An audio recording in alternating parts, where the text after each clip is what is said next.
Imeya Ekurhuleni uTanya Campbell ibe nomhlangano nenhlangano yomphakathi eTembisa ukuzama ukuxazulula udaba lombhikisho.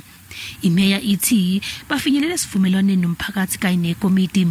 Umphakathi uzothola usizo. There are instances where the chairperson himself has alluded to problems and the committee specific problems which are going to be attended to, and the community will be assisted. Umphakathi ukhala ngesilinganiso esiphansi sokukhokhiswa kagesi kanye namanzi. Uthi ubuthola ama-units kagesi kanye namalitha amanzi amahala njalo ngenyanga, kodwa konke lokhu akusenzeki. We were getting free water on a monthly basis and free electricity of 100 rands. So everything has stopped. The statements are coming with something like 3,500 rands, and our rates and taxes were only 310 rands. Now they are 710 rands. Ilungu lekomiti lemeya elibhekele ezemali likuphikisile lokhu. We didn't take away the free units. Obviously, we regulated by National Treasury.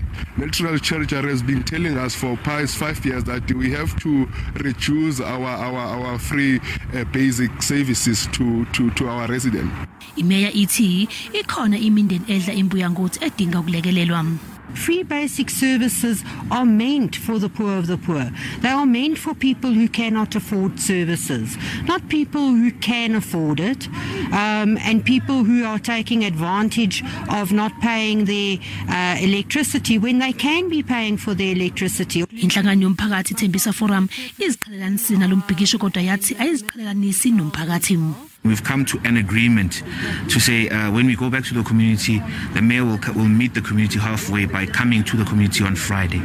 So as of now, we'll go back and give the community feedback, but this particular platform assists us in getting that message across to the community as well. Imeya izohlala nomphakathi ngolwesihlanu. Khathi ekhuluma nohlelo lwe-SABC iFull View okhulumela amaphoyisa omkhandlu wasekurhuleni uSuperintendent Kilebukhile Thepa uqinisekisile ukushona kwabhikishi abane.